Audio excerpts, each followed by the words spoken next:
Welcome, everyone, to the third session of Three Themes of Teshuva in Ursula LeGuin's Wizard of Earthsea with Rabbi Dan Margulies, part of our Elul Zman offerings here at Drisha.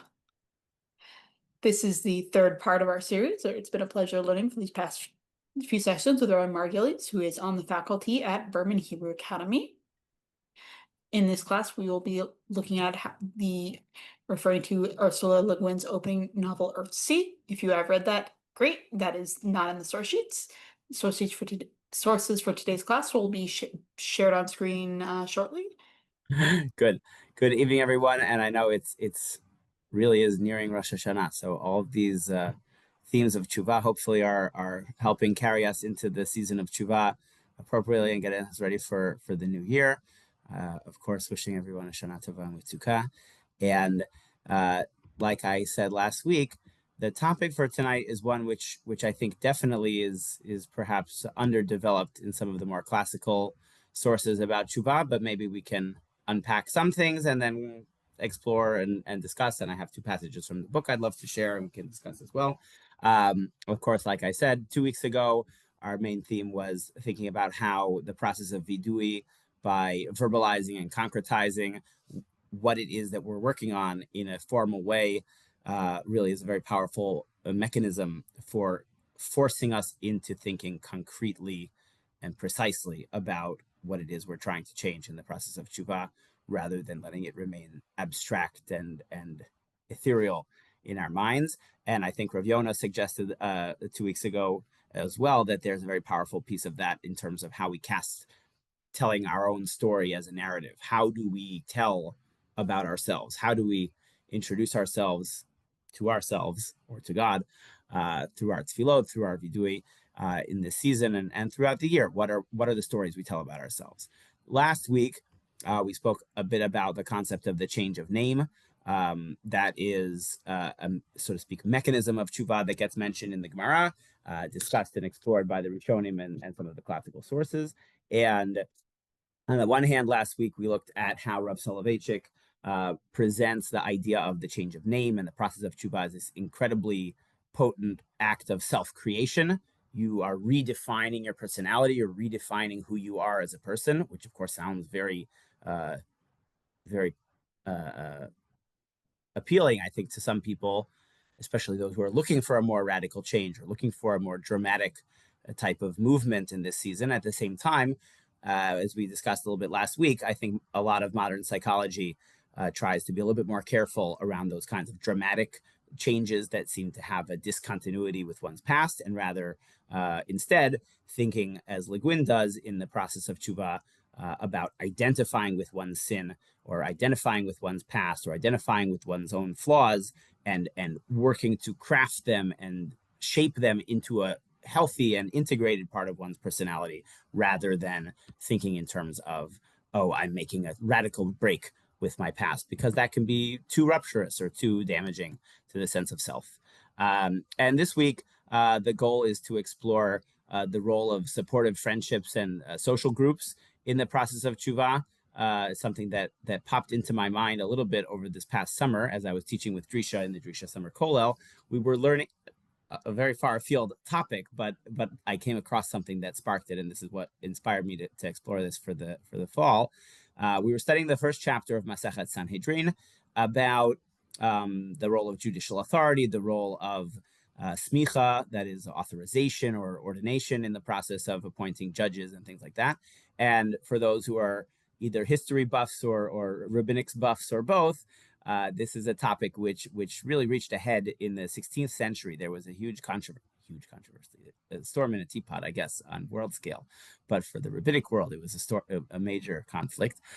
There was an attempt made by some of the great rabbis living in Tzfat in the Ottoman Empire at the time to reinstitute the smicha, led by Mahari Beirav, one of the Spanish rabbis who had relocated to Tzfat.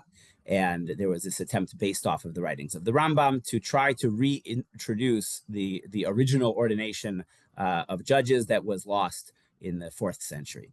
And there was pushback. And in my process of researching that, I was doing a little bit of reading in some history books about what was the religious atmosphere like in Tzfat in the 16th century. As we know, many of these great Kabbalistic rabbis were all living there at the same time. You have Mahari Beirav, you have Rav Moshe Cordovero, you have the Arizal, of course, you have Rav Chaim Vital, the great disciple and student of the Arizal, and many others of their circle. You have Rav Shlomo Alkabetz and many others.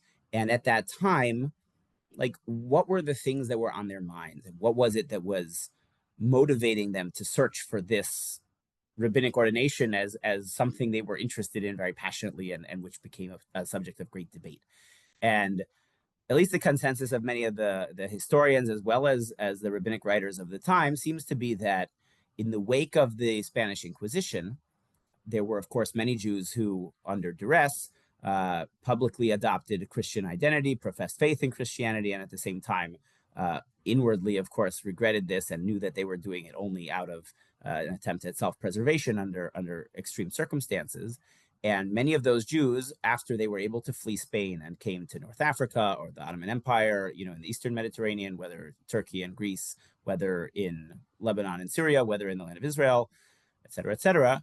So one of the things that was very much on their minds was, how can we achieve tshuva for this horrible sin that we've renounced our faith publicly, we've adopted a false persona in order to save ourselves from the Inquisition. And they sort of stumbled across this idea, well, the punishment for adopting idolatrous beliefs or worshiping idolatry should be karet.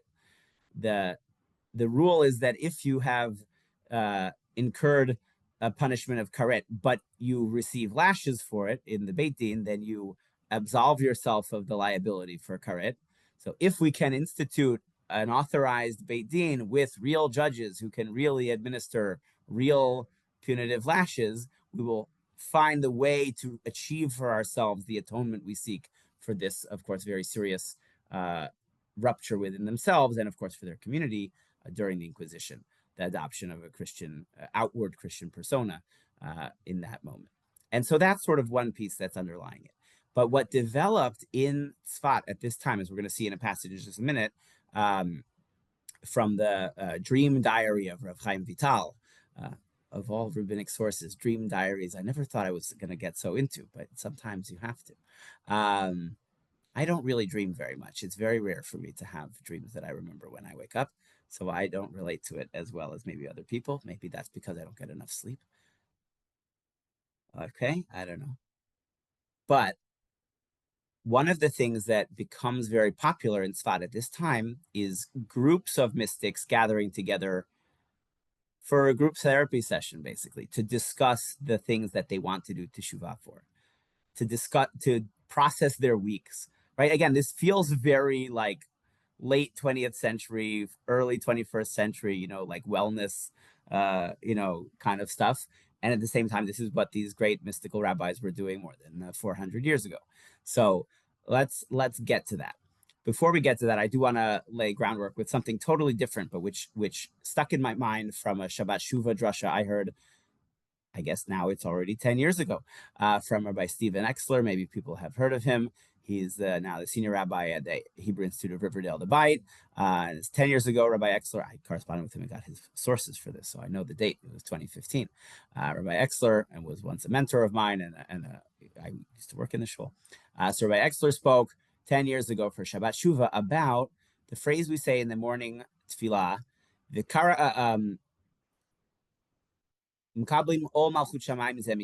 the angels, when they sing the Kedusha in the heavenly realm, the angels accept the yoke of heaven one from the other, and they grant permission one to the other, which is a fascinating question. Like, why do the angels need each other's permission? Why did they ask permission from each other? So there's some interesting midrashic sources about that. There's something from Avot Rabbi Natan, and later rabbinic writers get into that as well. Are we supposed to be emulating the angels? Are the angels trying to emulate us, et cetera, et cetera? I always have a thing around Yom Kippur about how the angels are jealous of us. Some of the most audacious piyutim for Yom Kippur are about that, right? So that's the topic for another shir as well. But One thing that Rabbi Exler pointed out in that Shabbat Shuvah drasha really stuck with me very powerfully. So I want to get to that in a minute, and I want to lay the groundwork for that with following a passage from the Zohar, which gets quoted as halacha, interestingly, and again motivates a very interesting orientation to thinking about tefillah. So let's take a look at first. This is the Zohar from Parashat Naso on Kuf Mem Zayin Amud Bet as follows: Tana kol kohen lo rachamin le'ama lo yifris yador. Any kohen who does not show love for the people may not be the kohen who gives the bracha, raises his hands to give the birkat kohanim.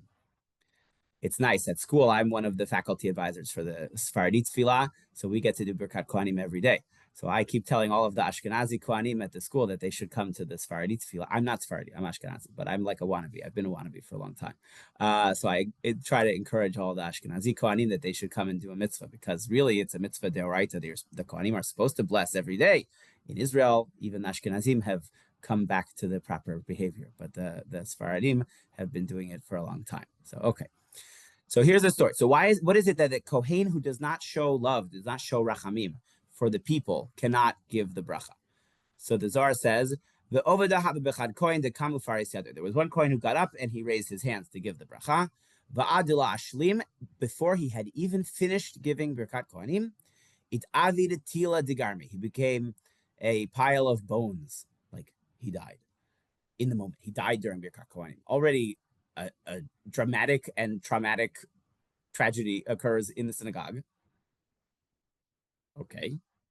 Says the Zohar, my Tama, what was the reason why he died giving Birkat Kohanim? Mishum de labrich bechavivuta. He did not give the blessing out of a sense of chavivut, out of a sense of love and, how should we say, chavivut? Chavivut, I guess, is love, right? In modern Hebrew, chovev is like less affectionate than ohev. I think in classical Hebrew, it may be not such a distinction, right? Like people make fun of us at Chovevei Torah that we're not Ohavei Torah. We're just Chovavim. Like we like Torah. We don't love Torah. Okay, come on. Fine. Vikam Achir. So then a different Kohen came up, Uparis Yado Yibarich, and he raised his hands and blessed. Vitakan Hahu Yom. And that day it worked out. I don't know, the previous Kohen died. It still sounds pretty tragic to me. And says the Zohar as a halachic conclusion, any Kohen who does not love the people, or if the people don't love him, he cannot raise his hands to bless the people.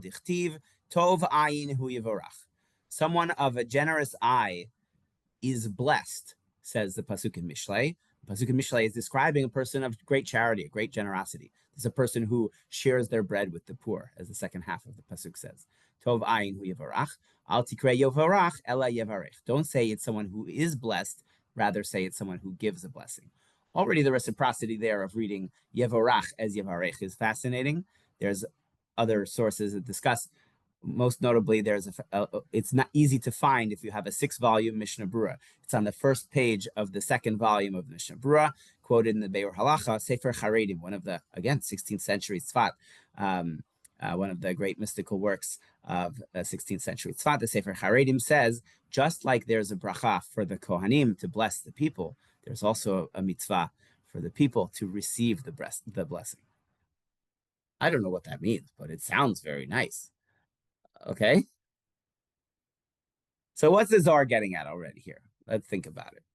If the Kohen is not blessing out of a state of mutual love, that the community does not love him or that he does not love the community, then he shouldn't be the one to give the Birkat Kohanim. What does that tell us about community? What does that tell us about communal prayer, about bracha, blessing? I'm thinking about blessing my children on Friday night. I hope that I love them and they love me when I do that, right? I think it brings me back to what we talked about with the power of words, like to make things real. Okay. So it seems like if you don't have the intention behind those words of bracha, then you can't make it real. Right. If the bracha is coming into being, it's a speech act. It's not just saying some words. You really are channeling divine blessing through the person of the Kohen, through their fingertips out into the world. like, yeah, it has to be from a place of being genuine and being honest about, like, I want good for you and I want to be the source of good for you. And I want you to accept goodness from me because we want that for each other. Okay. Let's go farther down. We'll see. Okay. By the way, just a beautiful little thing here that Aruch HaShulchan spins it, that you have to proactively remind the Kohanim that they should make sure that they're going into it like with a professed love for the community. So we'll get to that, a even more beautiful expression of a similar theme.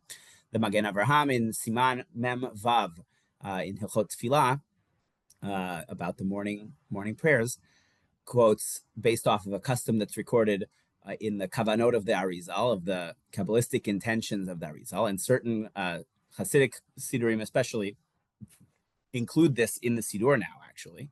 I think it's a beautiful, beautiful custom. I don't always remember myself in the mornings, but maybe I should be a little more careful about it in the coming year because I think it's very powerful.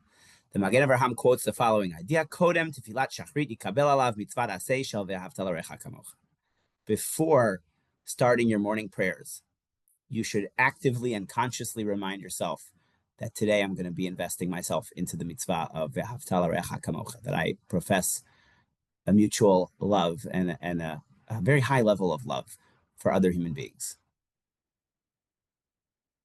So what's that doing? The Arizal, I think, is a genius about this, but we need to unpack it, right? Like, of course he's a genius, but okay. So what's he getting at here with this kavanah, this intention before tefillah? What's the trap we can fall into in tefillah? Especially maybe, I'm going to caricature here a little bit, no offense intended if this is someone you know or if it's you. People who daven with like a lot of kavanah and they squint their eyes really tight and they put their face in the siddur, right? Like, there's a trap that we could fall into, which is what? It's performative and not genuine Okay, feeling. so one is a performative piece, like I am behaving in a certain way to look very pious in the eyes of the community. I'm not sure I want to accuse other people of not being genuine. So I'm not sure I'm going to go that far, Talia, but you're right. It certainly could be. Okay. I feel like this is like the part where in Earthsea where Jed summons the spirit from the dead to kind of prove that he's like a real wizard, and then kind of is a trap to him, like what you said about davening, where it can him trying to perform leads him into giving a bad thing to the world. Awesome. I need to know your name, young man. What's your name? Azaria. Okay. Well, welcome to this year. This is awesome. How you read the book yourself? You read it with mom? Yes, I read the comic. The graphic novel. Oh, I know it came out recently, the graphic novel one. I'm so excited, right? Are the illustrations good? Yeah. Awesome. Okay. So cool. Also love that you're like joining us for this. This is fantastic. Okay, very cool. Yeah. So there's something there of like when you're doing something to like show how much invested you have in it and how powerful you are and how engaged you are and how serious it is. So there's definitely that. There's also something that can happen with our tefillah where the more we're trying to cultivate, like, what am I praying for? It's very easy to focus on what I want and what I need, right? By the way, that's how so many of us work on developing our kavanah. Like, there is someone I know who's sick. Let me pray for them. I'm struggling in my business. Let me pray for success in business. I need help on a test in school. Let me pray for God's help in remembering the answers and studying well. Or I need help, in managing this or managing that, right? Like, or I'm really longing to return to the land of Israel. Let me return to the land of Israel. I'm really longing for unity of the Jewish people. But it's me. Right? Now, prayer can be very audacious in that respect. Yeah, of course, you get to talk to God. You're a person. You can use your words. Amazing. That's already very powerful and cool. But that's a trap that we can fall into, that we become so self-centered in our tefillah. So the Arizal, I think, in part, is reminding us, like, yeah, there's you, a single human being. There's God. And who else is here? Whether you're praying by yourself or whether you're praying in a community, there's a whole world of human beings out there. And prayer is supposed to inspire you to be a better person to other people also, right? as much as tefillah is a mitzvah ben adam lamakom, the Arizal is telling us like there is a way to turn your tefillah into a mitzvah ben adam l'chavero as well. To be praying on behalf of others, to be involved in connection with others, to build community with others. That's what tefillah b'tzibur should be, right? That we have this mutual support network through our community, right? Yes, no? Yeah, I think it's especially nice coming from like a closed mystic circle, which can easily turn to self-righteousness, or, I mean, one imagines that it arises out of some feeling of discontent with what you're seeing. And to kind of like deflect that or to bleed off that energy and reorient the practitioner to a more like loving, engaged attitude seems like anti-venom. Yeah. And by the way, I mean, again, this is part of what leads to the incredible successes, I think, of the Hasidic movement. We go back to the, 17th, 18th century, right? The Hasidic movement takes the spirituality and the mystical potency of Kabbalah, of the Ari, and all of that, and tries to find ways to make it accessible and open to more or less the common man, though obviously in various generations it was more successful in that regard than others. But the idea was, how can we bring regular people with a simple faith and with a simple practice, and maybe you don't have 9 hours a day to pray or what, right? I remember talking with a certain rabbi once, and he was talking about sort of his own spiritual journey, and he said at one point he had become sort of very deeply involved in a mystical type of tefillah where he was using many Kabbalistic intentions and things, and each time he said the Amidah, it was taking him like over an hour to say the Amidah.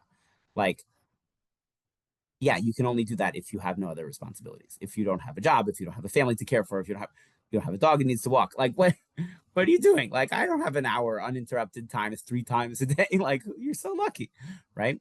So yeah, that idea of like the rarefied atmosphere of a mystical community is very unique, and then it can be very isolating, right? Like you're up in your ivory tower. By the way, going back to the book as well, think about this, right?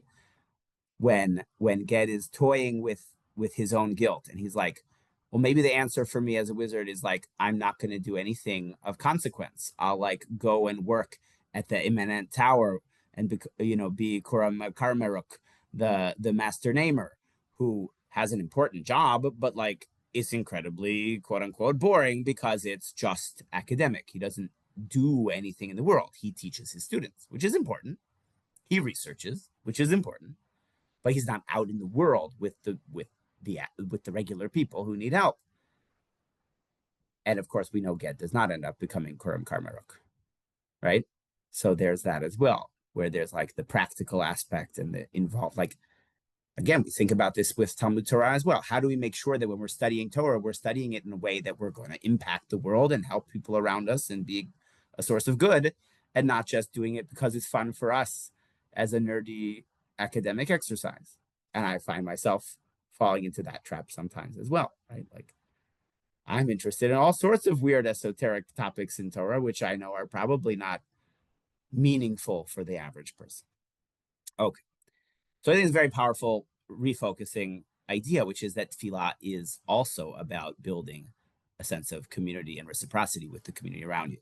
And so Rabbi Exler, I remember 10 years ago, he said that there's a beautiful way to employ this, which is like, again, so many of us, what do we do during the Shema, during the Amidah, to try to cultivate more focus and more kavanah? We close our eyes. And he said, here's a simple thing, different custom. Keep your eyes open and look around the room at the other people who are there with you. And that can be a totally different kavanah for your tefillah. That can be like, I wish the best for you. I wish the best for you. I want your prayers to come true. I want your prayers to come true, right? Like, and then you're building mutuality and you're building community through that. Excuse me, sorry. Okay, so let's take a look here. This is from the Dream Journal, Sefer HaChezionot of Rav Chaim Vital. In that year, some of the Talmidei Chachamim, some of the scholars, Shebe'ir Tzfat, agreed. Yirei Hashem, these are very pious people, v'chasidim, and very righteous people. Lehitkabetz yachad kulam bebet hakneset, that they would gather together all together as a group in the synagogue, b'chol erev Shabbat, on Friday nights. U'lisaper kol echad mehem kol hamaasim she'asa b'shavua hahu, and they would tell each other what they had done that week. Okay. Right now it just sounds like Kiddush Club. I'm not sure. Okay, but for what purpose? A deep mystical purpose. Ki al yedei zeh yitbayesh ha'adam. This is how a person cultivates a sense of guilt, shame. In English, shame has a very negative connotation. So I'm not sure shame is the right word for translating this kind of busha, because it's meant to be productive. How would we say it? Maybe regret is a better word than shame for this, right? When you regret something, you're trying to proactively change yourself and grow. If you feel ashamed of something, that's very paralyzing, right? So I think usually shame is not a good emotion to cultivate. So I'm not sure I want to tell them that they're feeling shame. And this is how a person cultivates that sense of regret so that they will no longer sin. I'm not sure what these great, righteous, pious, God-fearing people are sinning with exactly, that they feel that they need to debrief it with a circle of friends. But okay, that's something, right? Any thoughts there? It sounds like a support group. Yeah, like it's like a group therapy. Like maybe there's something they're working on. I don't know what it is. They don't say. It's a secret. But they have like their group of friends and they get together Friday nights after dinner, after the kids are tucked in, whatever. And they talk about it. Yeah, Talia. I feel like this is also when, towards the end of the book, Jed goes to visit his friend before he goes to face the shadow, because he kind of just needs this little support group. Why aren't you teaching this year? Okay, see, this is why I said this book is the doorway to so many deep insights here. Exactly the point of this, right? When Ged gets injured the first time, when he releases the shadow, who visits him in the hospital is his friend Vetch. And in that moment, in my copy of the book, it's on page, 66, I think, 67. Yeah. So Vetch is there visiting him, and Vetch is the one who he always liked and was nice to him, and he was nice too. And Jasper was always the aloof, mean one, right? There's something there also about Vetch is a plant that grows on the ground, and Jasper is a hard stone, right? And Ged is Sparrowhawk. He's up in the sky, right? There's like different tiers of right, and there's mineral, animal, mineral, vegetable, animal, and mineral, right? So we could parse the names a lot as well, though maybe I'm overreading. Okay. I think of vetch because I know vetch is a good ground cover crop for fixing nitrogen when you grow your crops, when you need to do a crop rotation in your fields. Hairy vetch. Okay. So what is it? So vetch visits him. So Ged is there. This is page 68. It says, well, I have thought perhaps I may come to work with the master in the tower, to be one of those who seek among the books and the stars for lost names, and so do no more harm, if not much good. And Vetch says, maybe, said Vetch. I'm no seer, but I see before you not rooms and books, but far seas and the fire of dragons, and the towers of cities, and all such things a hawk sees when he flies far and high. Okay, so this is like his friend reassuring him, like, you have this incredible future ahead of you. You have so much potential. Like, don't get weighed down by this. You're going to be able to overcome it. Okay. And he still feels his guilt. He still feels his guilt. He still feels his guilt. He says, but tell me, where will you go? And what will you do? And Vetch says, I will go home to see my brothers and the sister who you've heard me speak of. I left her a little child, and soon she'll be having her naming. It's strange to think of. And so I'll find me a job of wizardry somewhere among the little isles. Oh, I would stay and talk with you, but I can't. My ship goes out tonight, and the tide is turned already. Sparrowhawk, if ever your way lies east, come to me. If ever you need me, send for me. Call on me by my name, Estariol. Okay? Remember, in this world, like, to share your name with someone is this greatest sign of trust and love between friends, right? And so here, Vetch, Estariol, has shared his name with Ged, At that, Ged lifted his scarred face, meeting his friend's eyes. Estariel, he said, my name is Ged. Right? Like that's this moment where they forge that friendship. And then exactly like you said, right? At the end of the story, right? Chapter 9, Ifish is when he finally makes it to visit and they team up. And finally, when he goes to actually chase down and confront the shadow, Vetch is there with him in the boat. Not because Vetch can actually do it for him, because it's his problem. It's his mistake that he has to take responsibility for and fix, right? So why does Vetch come along? Like you said, support, friendship, to have somebody to lean on, right? Okay. So I want to unpack this a little bit because Rav Chaim Vital then goes on to describe the dream he has afterwards, because he says as follows, right? He isn't describing himself participating in this group. He's actually critical of them at first. He says, it's like, I don't actually agree with them. Like, who are you to go around like talking about your mistakes with other people? Like, doesn't that feel that's a kind of hubris or something, or it's unseemly? Like, you shouldn't mention, like, you should, if you're embarrassed of it and you regret it, like, you shouldn't talk about it with other people. Yeah. So he says as follows. So these gatherings would take place Friday nights in the synagogue. On that very night, Friday night, chalamti, I had this following dream. I think that's referring, if people remember in the city of Tzfat, if you've been there, there's like the citadel on top, it's sort of the top of the hill. Yeah.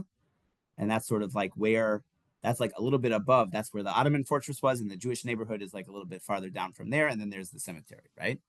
So he says, Derech hasulam shel avanim hayored lashuk. There's the big stone stairway. Again, the layout of the city has changed a little bit since then, but not so much.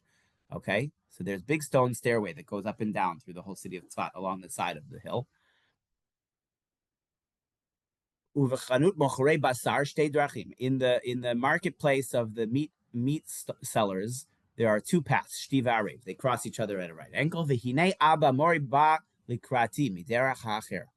My father is coming down to meet me along one path in the meat market in Tzfat. Okay, this is his dream. V'harav Moshe Cordovero, v'harav Moshe Sagis, shnehem ba'im min haderach ha'sheni. Okay, and then the two great Kabbalists from his, intimate circle, his close friends, are coming to him from the other path. Okay, Shebo olim mi beit hakvarot el hachan. They're coming up from the cemetery up to the citadel of the city. And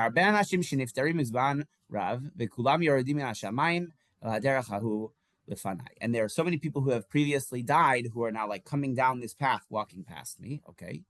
They're coming to greet me. I see them carrying a notebook. Sorry. Pedantry moment. I know in Hebrew everybody says pinkas, right? But of course it comes from the Greek word pinax. A pinax, right? A wooden tablet that they would put wax to write, right? But Hebrew doesn't let you put the shvaz next to each other like that. So it's very irritating. Okay, sorry. So they're like people's names written on this list, on the notebook. And they're mentioning them in a whisper. Okay, the Harishon Haya. Okay, Harav Rabbeinu Shlomo Sagis, V'acharav Ani Chaim. So first Shlomo Sagis, and then him, Chaim Vital. Okay. Hishbati leharamak. I made the Rav Moshe Cordovero swear. She'agid li ma tivo shel pinkas be'emet. He should tell me what is the purpose of this notebook. Okay.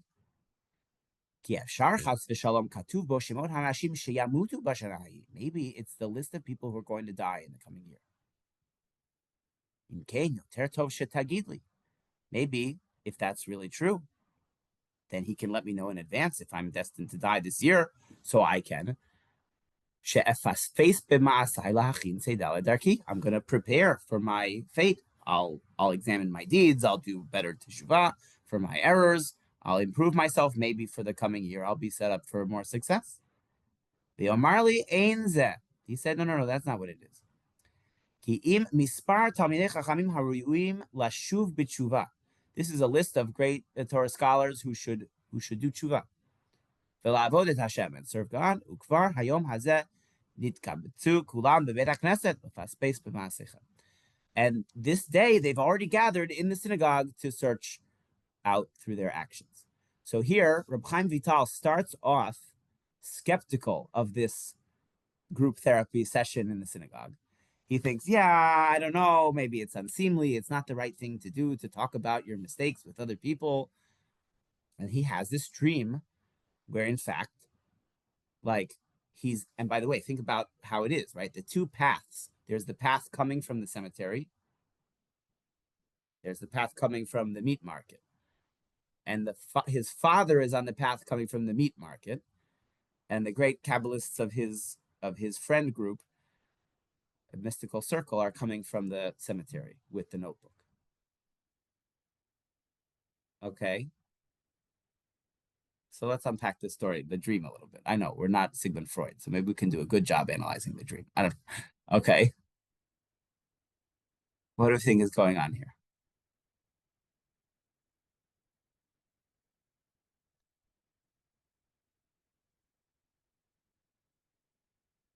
He thinks this is the list of people who are going to die in the coming year. And Rav Moshe Cordovero says, no. This is the list of great Torah scholars who are doing this group therapy session to talk about their mistakes with each other, to help each other do Teshuva. And he's like, oh. So I think this is him coming to terms with this idea, right? He's leaving behind the path of his father, the meat market in the street of the Shuk of Tzfat, and he's going into the Kabbalistic circle of his friends to adopt this method of tshuva. Talia, you unmuted. You have an idea? Yeah?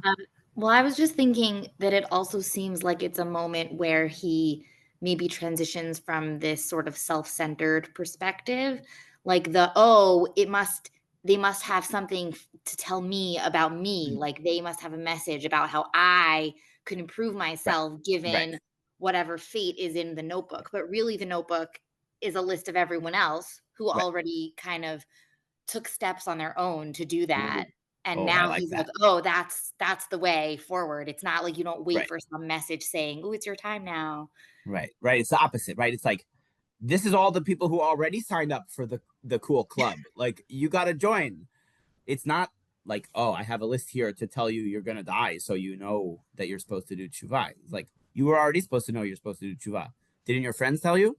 Didn't your friends tell you to sign up at lunch to go to the tshuva club on Friday nights? There's something else going on here, I think, as well, which is there's an assumption about these mystics, which is that they're leaving home Friday night to go hang out with their friends in the synagogue, as opposed to staying home. I'll leave it at that, but that's something. Reminds me of Rabbi Eliezer disagreeing with the other Tanaim in the Gemara and Sukkah about what's the proper way to spend Yom Tov. Should you go visit your rabbi or should you stay home with your spouse? And Rabbi Eliezer's like, you should stay home with your spouse. Stop trying to come up with these ideas go hang out with your nerdy friends. No, stay home. Be part of your family. Be there. And that's a tension always in these rabbinic circles where the men's spaces historically, this rabbinic elite are sort of focused on a particular set of interests and a particular, whether it's mysticism, whether it's just Torah study in general. That's I told my students, right, when we have proper grammar, right? When we say the phrase shalom bayit, so it's smichut, it's two nouns together. Shalom bayit, peace in the home. It's not shalom, comma, bayit, bye, right? So shalom bayit comes from being present in the home and not saying goodbye and leaving, right? Okay, it's a good thing to remind some of these teenage boys, maybe, so that a few years from now, hopefully, they'll internalize that. I hope. Okay.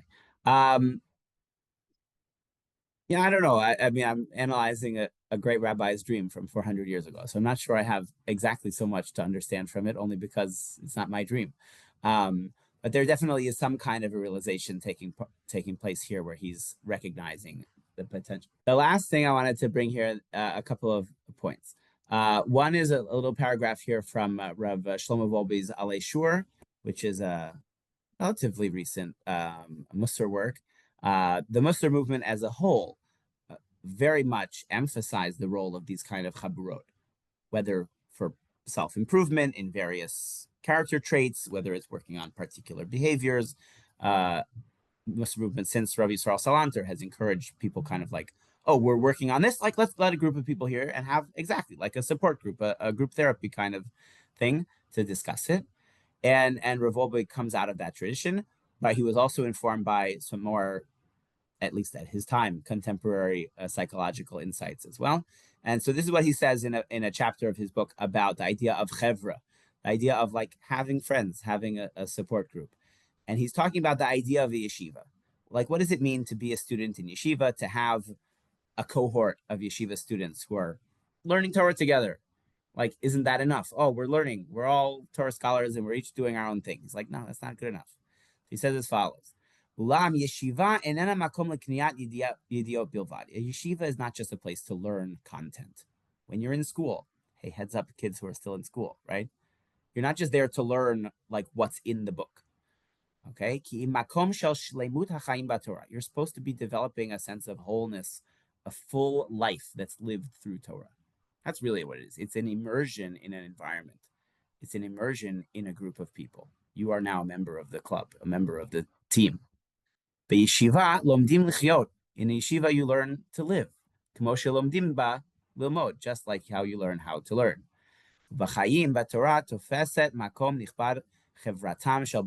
A huge essential component of a life lived in Torah study, a life lived in Jewish community, is the sense of having the camaraderie and the friendship of other Torah scholars, of other students, right?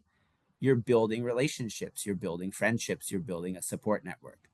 Asara yechidim sheyoshivim ve'osikim b'Torah. If 10 people are each studying on their own in the same room, ve'in benehem ahava ve'achava, but they have no love and they have no fellowship and they have no mutuality and exchange and support, siman hu ki toratam bilti shlema. Their Torah study is incomplete. Velo alehem ne'emar shechina shriya benehem. He's referencing the Mishnah from Pirkei Avot that says when 10 people study together, even when 3 people study together, 2 people study, even one person who's studying together with the right intention, is considered shechina shriya benehem, that God's presence dwells among them. But the idea is that that group effort of studying Torah in the Beit Midrash, in the yeshiva, in a community, is about the mutuality. It's not enough put a bunch of people in a room studying together. That's not a yeshiva. That's like a library. What makes it a yeshiva? That there's collaboration, there's support, there's care for one another, there's the coffee room, right? I tell a funny story here, which is when I was being interviewed for one of my earlier rabbinic jobs, I was asked by the search committee, what do I think about Kiddush Club? Okay. And this, of course, is a very loaded question for a search committee to ask, because unless you know where that person on the committee stands, or maybe there are different voices on the committee, there's no right way to answer the question, right? But I did my best to answer based on actually something I had heard from a teacher of mine, Rabbi Yonah Hain, when I was in college, which is basically that, like, when we talk about the synagogue, right, the Greek name synagogus, right, but Beit HaKnesset, a place of gathering for community, right? It's also a Beit Tefillah, it's a place for prayer. It's also a Beit Midrash, it's a place for study. But the name that we really give it is Beit Knesset. And the Talmud actually says, why do we call the Beit Midrash or the Beit Knesset Beit Rabbanan? Why do we call it the house of the rabbis?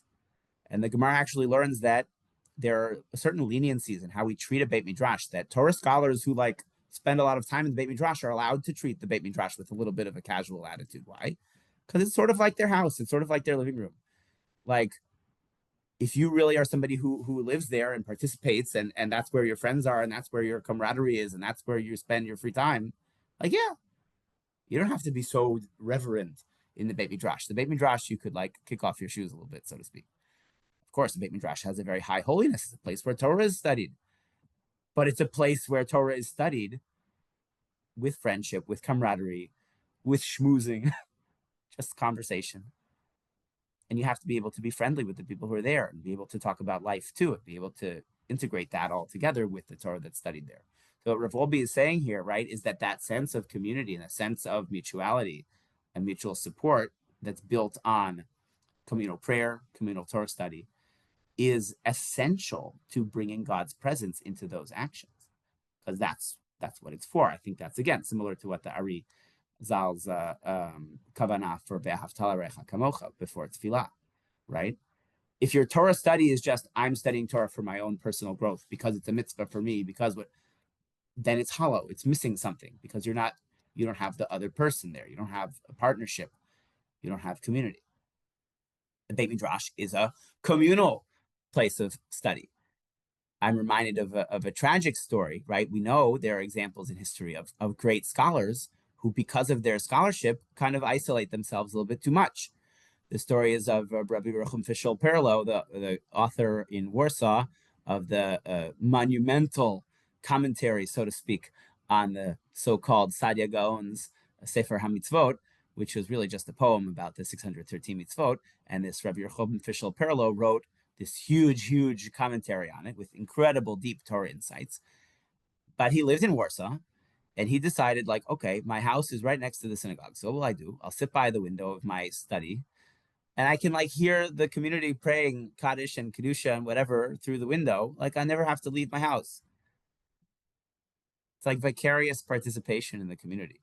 So, like, yes, he left us this incredible volume of Torah scholarship, but, like, he wasn't in his neighborhood, really. He wasn't invested in the community. Okay. Yeah? Two other thoughts? You okay with that? I want to hear from you guys too. But our young readers have already got us through the whole book here. So, like, okay. It's a wonderful thing. Again, I told you, it's like this. Maybe I'll read it again on Rosh Hashanah if I have some time. Good, it's worth it. Two other points. The Rambam's Perush HaMishnah, the Rambam's commentary on the Mishnah, he says as follows. In Masachet Demai, in Seder Zeraim, talking about fruits that have not necessarily had the tithes properly removed. So there are different rules regarding if someone is what's called a chaver and someone is what's called am haaretz. Okay, and the Rambam has to define for us the term chaver. He says chaver korim l'kol talmidei chachamim. Anyone who's a Torah scholar, who's a student of the scholars, is considered a chaver. V'kein chorim l'talmidei chachamim chaverim, and Torah scholars are called chaver, and chaver is called Torah scholar. U'kiraum b'shem zeh mipnei shechaburatam zeh lazeh hi ha'chevrut ha'amitit. Friendship among Torah scholars is the true friendship, is the true community, is the true sense of mutuality, because it's in service of a higher purpose. That is, like, you can make friends with people over a shared interest. If you both like Pokemon cards, great. And if you both like N64, great. And if you both like cooking, whatever, right? When it's because you both love learning Torah, or because you both love doing a mitzvah, because you both love volunteering at the same charitable organization, because you both care about helping the same cause, that's a much deeper friendship, right? It's much more meaningful friendship. That's how you find the people who you really connect with, when it's something that you really value. Not just, okay, I like Pokemon cards too, right? But, like, there's something more there, okay? And another piece from Masechet Kiddushin, the Rambam also says in his Mishnah commentary about Derech Eretz. I have two different translations here because they're slightly different. Okay, that's the problem. I don't know enough Arabic. Maybe someone will teach me. That's also for the new year, right? More Ve'ahavta l'recha kamocha, and learn more Arabic. Maybe they serve each other's purposes also. But Derech Eretz, hush yichusav im bnei adam yechasim tovim. What does it mean, Derech Eretz? Like we always say, Derech Eretz kadem ala Torah. We have to ensure that we've developed Derech Eretz even before we talk about studying Torah. There are many different possible definitions and translations of the term Derech Eretz, certainly. But here, at least, the way the Rambam suggests is that, why is it called Derech Eretz? Because you have to, like, have good relationships with other people, ba'adinut, with, like, pleasantness, and patience, nimus, musar, like proper behavior and good values and good morals. And, like, that's what underlies your relationship with others. then you're set up for success to be a Torah scholar. Then you're set up for success as a member of a community. And of course, the alternative we know is not so good, right? If someone is setting themselves up for friendships that are based on insults, bullying, of course, those are not going to be good relationships. I'll end with one thought, which I've always heard quoted in the name of Nechama Leibowitz. And of course, I'd love to hear any other reflections from everybody for joining in this wonderful series. First, of course, I just got to share a favorite book of mine with some other new readers, so that's great. Spread the word if you enjoyed it, because I think it is a really valuable and easily accessible book for many people to read and get a lot of insight. Nechama Leibowitz shared this story about a conversation she had had with her father when she was young. She said that she came home from school around Rosh Hashanah time, and she told her father, in school, they told us that we're supposed to behave very nicely between Rosh Hashanah and Yom Kippur. Right? Kids, you heard that in school also, right? We're supposed to try to behave very nicely between Rosh Hashanah and Yom Kippur. And Nechama Leibowitz's father said back to her, I think maybe it's more important to behave well between Yom Kippur and Rosh Hashanah. Why is that?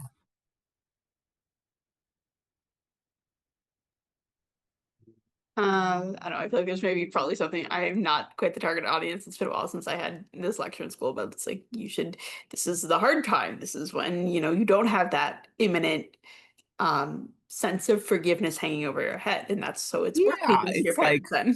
So number one piece is, right, if the test is coming up next week, of course I'm studying now. Like as soon as I finish the test, that's when it's easy to stop studying, right? That's one piece of it. Of course, what's the other piece as well?